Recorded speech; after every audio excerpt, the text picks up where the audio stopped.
大家好，歡迎收睇恩師教你揀佛牌。咁喺上一集咧就介紹咗俾大家知道乜嘢叫做山神白鶯，係一個白旗嘅山神嚟嘅。咁今集咧就為大家介紹下呢個雙面血鶯，全隻都係用雷劈木做嘅。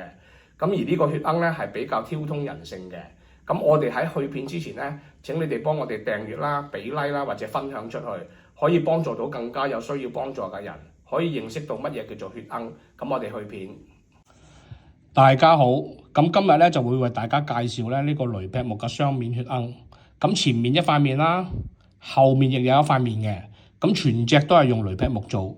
咁而呢啲雷劈木咧，就係逢星期四夜晚黑行雷閃電打落去嗰嚿木先至可以攞嚟做嘅。咁而呢個法相咧就唔係我設計嘅，係柬埔寨老撾嗰個師傅設計嘅。咁佢透過入定啦、禪定嘅鶯法咧嚟去到做出嚟。咁我就加以改良，做咗 Q 版啲，俾大家容易啲去到接受嘅啫。咁其實咧個外相咧就唔緊要嘅，最緊要裏邊個膽啦同埋個材質嘅啫。個材質係雷劈木，本身都要有能量噶啦。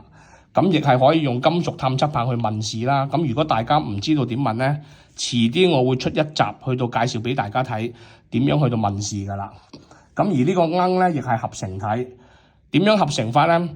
一隻咧就係原本成咗年嘅血妖啦，另外一隻咧後邊即係前面嗰隻係啊，咁另外嗰塊面嗰隻咧就係啱啱出生嘅血妖嚟嘅。咁即係換句話嚟講咧，呢個係兩隻妖嘅合成體。咁一個價錢咧就可以買到兩隻妖，而且係可以俾你供一世嘅。咁啊確實係好抵玩嘅。咁有興趣嘅朋友咧就可以私底下聯絡我。咁仲有一樣嘢咧，就係呢個標題咧就係恨你有，笑你冇，嫌你窮，亦係怕你富。咁呢個血鶯我嚟做咩咧？點解佢會係挑通人性嘅咧？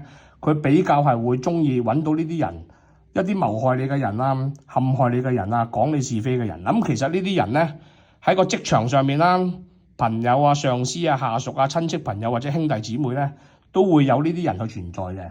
佢主要嘅功能咧係能夠令到嗰個真相話俾你聽，揾到出呢啲人出嚟俾你睇嘅啫。咁第二樣嘢咧，許願方面咧，亦係可以一次過許兩個願望嘅。咁每一個客人咧係想擁有呢隻血鶯嘅話咧，首先咧我哋係要做合營嘅。咁啊，大家睇下相先。咁呢啲相咧，我係經過客人嘅同意咧，但係我係會打咗格，就唔露面俾你哋睇嘅，就係咁樣去合營法。因為力量太過強大，請咗佢翻嚟咧，你未必嗌得喐佢嘅，所以咧就要用合營。合營嘅意思咧，等你同佢緩和咗個關係，咁就順咗好多啦。咁都講過啦，鶯爺係要服侍嘅，你服侍得佢好，佢自然就會俾你要嘅嘢你噶啦，就係咁簡單。咁喺功能方面咧，就更加之係全功能啦，有兩隻要去到幫你係嘛。第一樣嘢咧，佢係同你揾出真相啦，一啲想害死你嘅人啊，穿你櫃桶底啊，即係總言之做啲對你唔住嘅事，嗰啲人咧就會一浮現出嚟俾你睇，你起碼知道個真相先啦。咁做人最緊要識醒啊嘛，鶯爺係想你醒啫，咁咪話俾你聽咯。第二樣嘢咧，咁你許願咧，你就唔好太過過龍啦。我要中10次6合彩頭獎啊，我又要香港小姐選美冠軍，咁呢啲梗係唔得啦。即係一般嘅情況下係冇問題嘅，好人好姐。咁你話有啲唔係咁見得光啊、暗啞底嗰啲嘢咧，都冇乜問題，都可以同你搞掂嘅。咁第三樣嘢咧，主要係同你擋降頭。咁任何黑巫術、邪術、鬼法、降頭，甚至係蠱毒咧，都可以一一同你去到化解，同你擋到嘅。咁甚至乎有啲朋友咧請咗好多鬼啊，翻屋企供緊，嗰啲又唔知係咩嚟嘅，古靈精怪，一米貪平，1000幾百蚊一隻嗰啲，又冇正式嘅咒語啦、經文啦，又唔知點供啦，供到胡哩馬叉啦。咁請咗呢隻鶯翻去咧，就坐住喺度咧，一般嚟講咧都唔會有啲咩問題嘅。咁詳細嚟講咧，我係好歡迎你哋咧打電話問我嘅，就係咁樣。咁仲有一樣嘢咧，就要同大家講下，係關於還神嗰個問題。咁如果你許下個承諾，立過啲咩誓言咧，你係必定要還翻俾鶯爺爺嘅。如果唔係咧，鶯爺爺未必會再幫你第二次噶啦，係嘛？咁你問人借錢啊，借完之後你使晒啲錢，你都要還翻錢俾人噶。或者你有困難，人哋幫過你，你係咪好應該去還翻俾人咧？做人就講道理，有來有往，啱啱啊？就係咁簡單嘅啫。咁多位朋友，咁啊，順近少少俾大家睇先。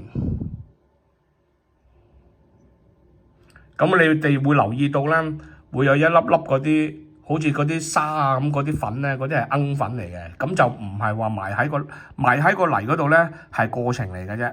咁之後師傅咧就會喺上面滲咗陣鵪粉落去嘅，咁啊俾大家欣賞下。咁啊其實係幾靚嘅，幾 cute 嘅，咁應該會有好多人去到接受噶啦。咁啊請大家嘅觀眾咧就睇到落片尾，因為咧我會有啲片咧係有啲鵪壇啊，點樣去到供得好啲啊，個鵪壇係需要啲乜嘢啊，同埋一啲嘅真實個案去到顯現俾大家睇嘅。咁啊請大家啊繼續收看啦。咁我哋下集見，拜拜。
好啦，呢個雙面血鵪咧就講住咁多先，咁下一集咧就會為大家介紹下呢個血鵪金字塔。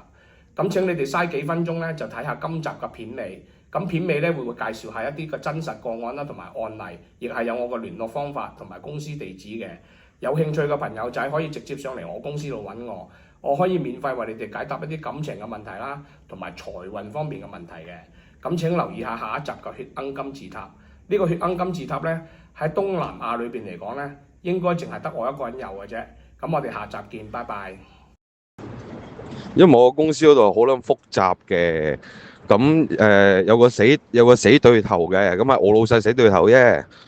咁但係佢又掌控咗好撚多嘢，佢同大判啲關係好撚好嘅，啲嘢俾佢立撚晒嚟做。跟住咧，我老細又唔撚鋸佢嘅，但係我又私底下唔撚知點解突然間無啦啦傾偈喎，跟住傾偈。跟住傾下，屌你諗咩撩撚埋啲嘢俾我做，跟住又塞錢俾我使咁撚樣，好似想我拉撚埋入佢嗰邊，但係我老細又冇撚咗我唔得，我而家屌你食兩邊茶禮咁撚樣喺度，同埋大判嗰邊都即係如果我企喺我老細嗰邊咧，大判就一定唔撚撐我噶啦。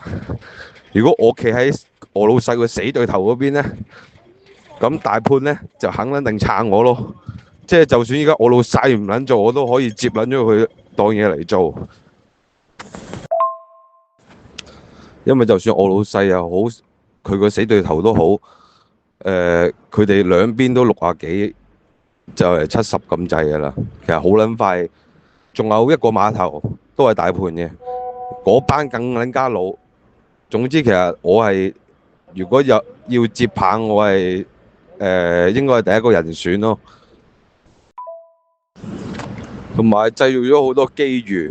講真，嗰個死對頭，我喺呢個碼頭2年半，我屌日日都見到佢噶啦。咁耐以嚟都冇話會傾偈性嗰啲，真係咁撚啱。突然間傾開一兩句，跟住咧就即刻屌你老味扯上關係啦。跟住有好多內幕嘢咧，拉撚埋我貨櫃同大判啲人傾，嗰啲嘢根本就唔應該俾我知嘅，因為始終我係打緊我依家呢個老細工啊嘛，但係好似當撚咗我係自己人咁撚樣，咁耐以嚟從未發生過呢啲嘢嘅，即係知道好撚多真相咯。跟住早2晚我又覺得好撚奇怪啊，點解兩個禮拜我啲事業上好似突飛猛進咁撚樣，跟住供撚完，我問大佬：喂，大佬，其實係咪你幫緊我啊？跟住大佬話係，